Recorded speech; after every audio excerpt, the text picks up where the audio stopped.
be on point click here, how to enter orders.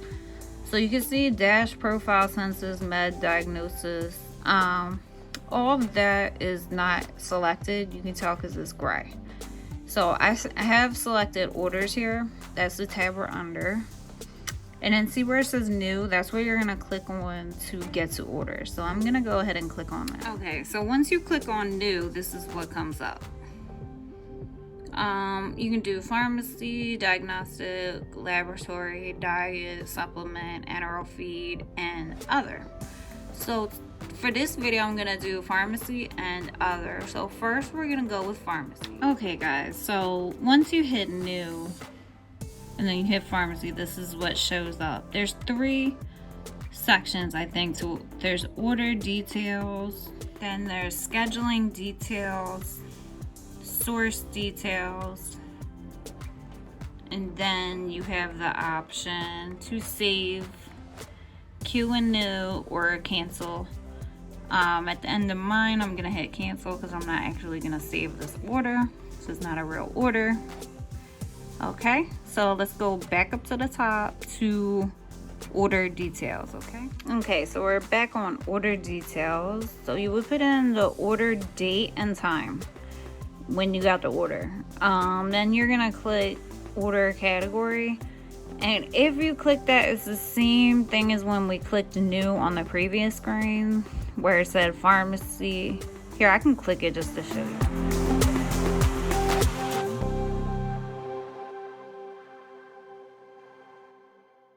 After you do all that, how did you get the order? Was it phone, verbal, prescriber written? And prescriber written means like the prescriber wrote it on a piece of paper, typed it on a piece of paper, and it's signed. It's an official order. That's prescriber written. And then there's another one, prescriber / agent entered. The nurse does not use that. That's only the doctor who uses that one. I can't really go over there because then I'll show the doctor's name, and I'm trying to protect their privacy. So just look for that when you're on the screen yourself. Then you would put that doctor's name who gave you the order, and then you're gonna put the medication in. Now, when you start typing it, it'll come up. Let me show you. Low pressure finally came up, and then you can do low pressure tablet, and then you can type in the dosage and the frequency, the route, all that.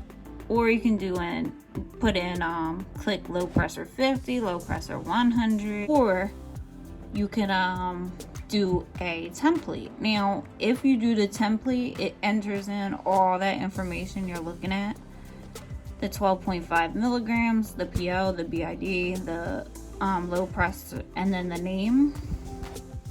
And then the only thing you really gotta add is when do you want the med to be given.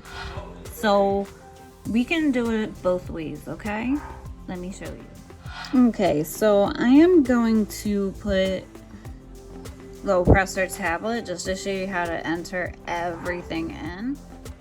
Okay, so you can see that I selected low pressure tablet, and then it fills in the generic medication class, and see where it says dispense as written? I have never used that. I don't know when you would use that, so I'm not going to go into that.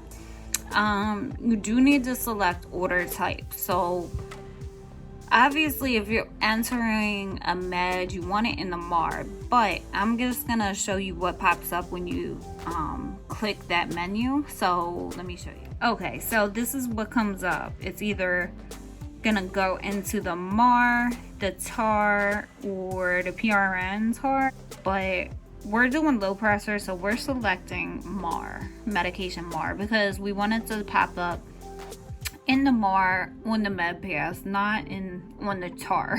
After you select medication MAR, you go into route of administration, and then you select your route. So we're done with the order details. Now we need to deal with scheduling details. Now, do you want a PRN? I mean a routine? Do you want PRN? Do you want one time only, titration, or stat? So for low pressure, we're gonna want routine. So I'm gonna click that and show you what comes up. Okay, so this is what comes up on scheduling details. You have the dose. So if you selected one of those other low pressors, like a low pressure 50, a low pressure 12.5, this would already be filled in, the dosage. But okay, so then you just go ahead and put in 25 milligrams, and then you're gonna select frequency. So this is what comes up when you click frequency.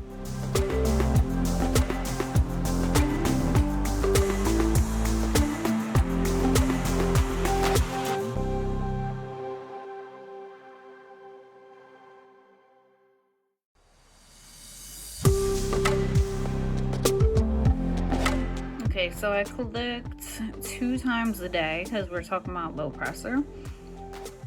Like 90% of the time, that's what it's gonna be. And then schedule type.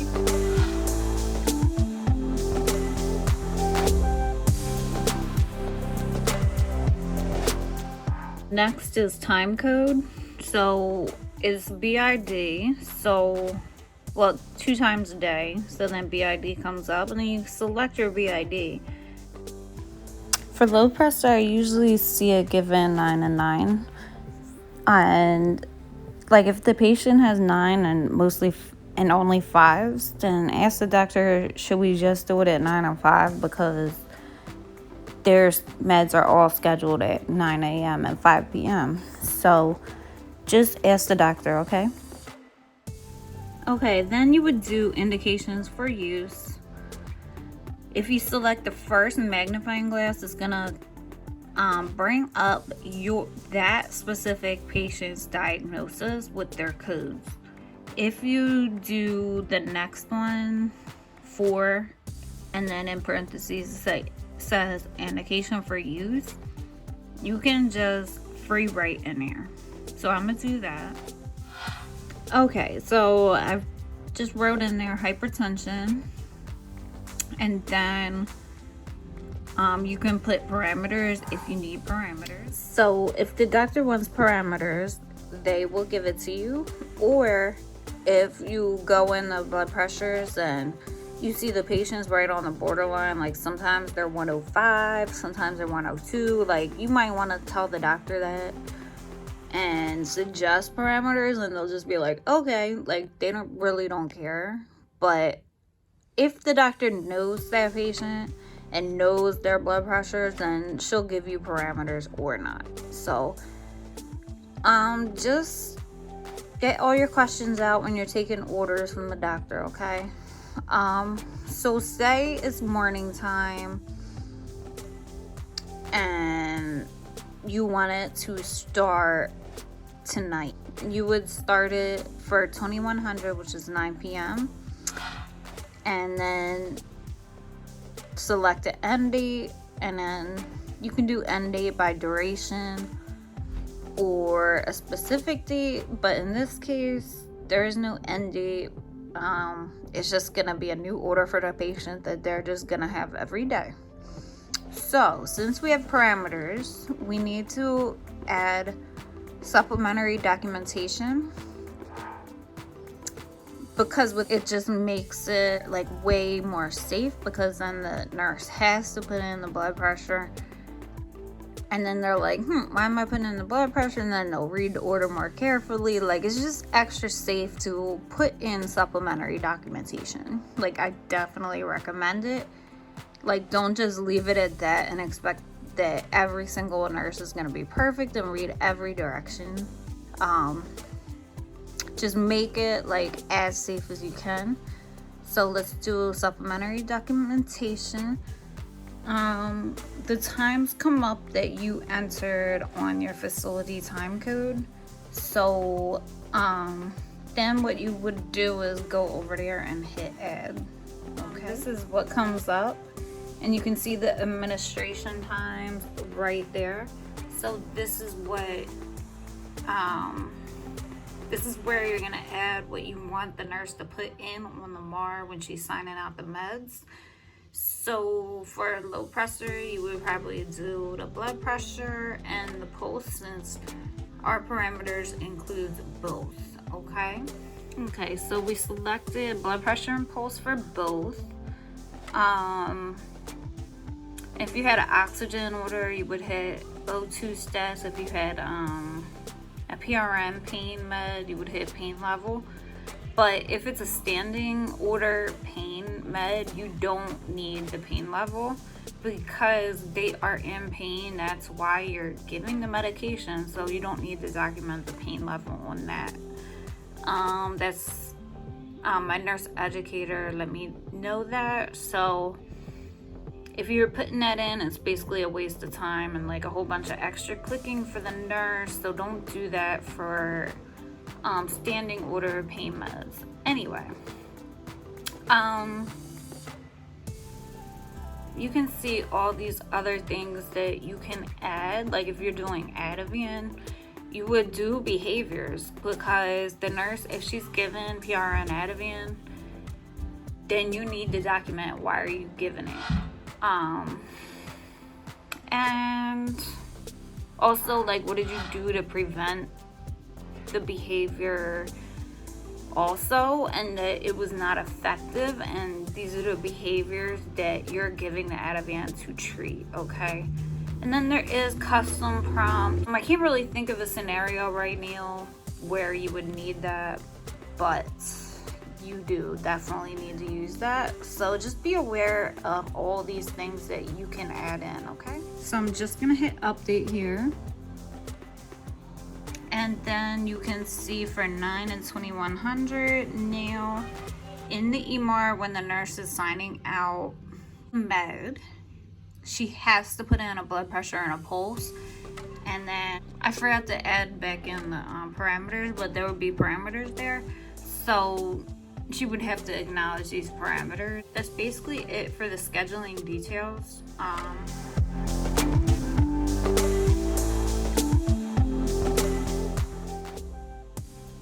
Alright, so let's move on to source details. So your medication source is pharmacy. If you're putting in iron or Colace or something, it'll probably be house stock. So make sure you're clicking off house stock, because then pharmacy, like if I click that, our pharmacy will pop up, but I'm not gonna click that, so I keep the pharmacy private. Okay, so then pharmacy notes. Sometimes like we would have supply issues where I could not get oyster shell or something house stock, so I would go in, update, and say like, can't please send, this medication is not house stock right now, and then I would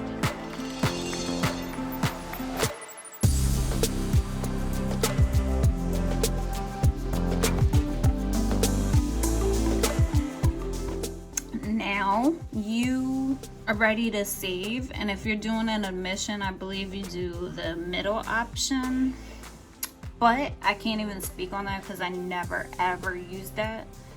And then I will hit cancel, because so I want to show you the template, and the templates are down here. So we did low pressure 25 milligrams POBID. So let's just click that and see the shortcut way of doing it.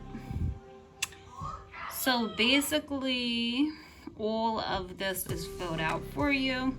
You just have to put in the diagnosis, time code, start. Let's say you wanted to start, 9/4 at 9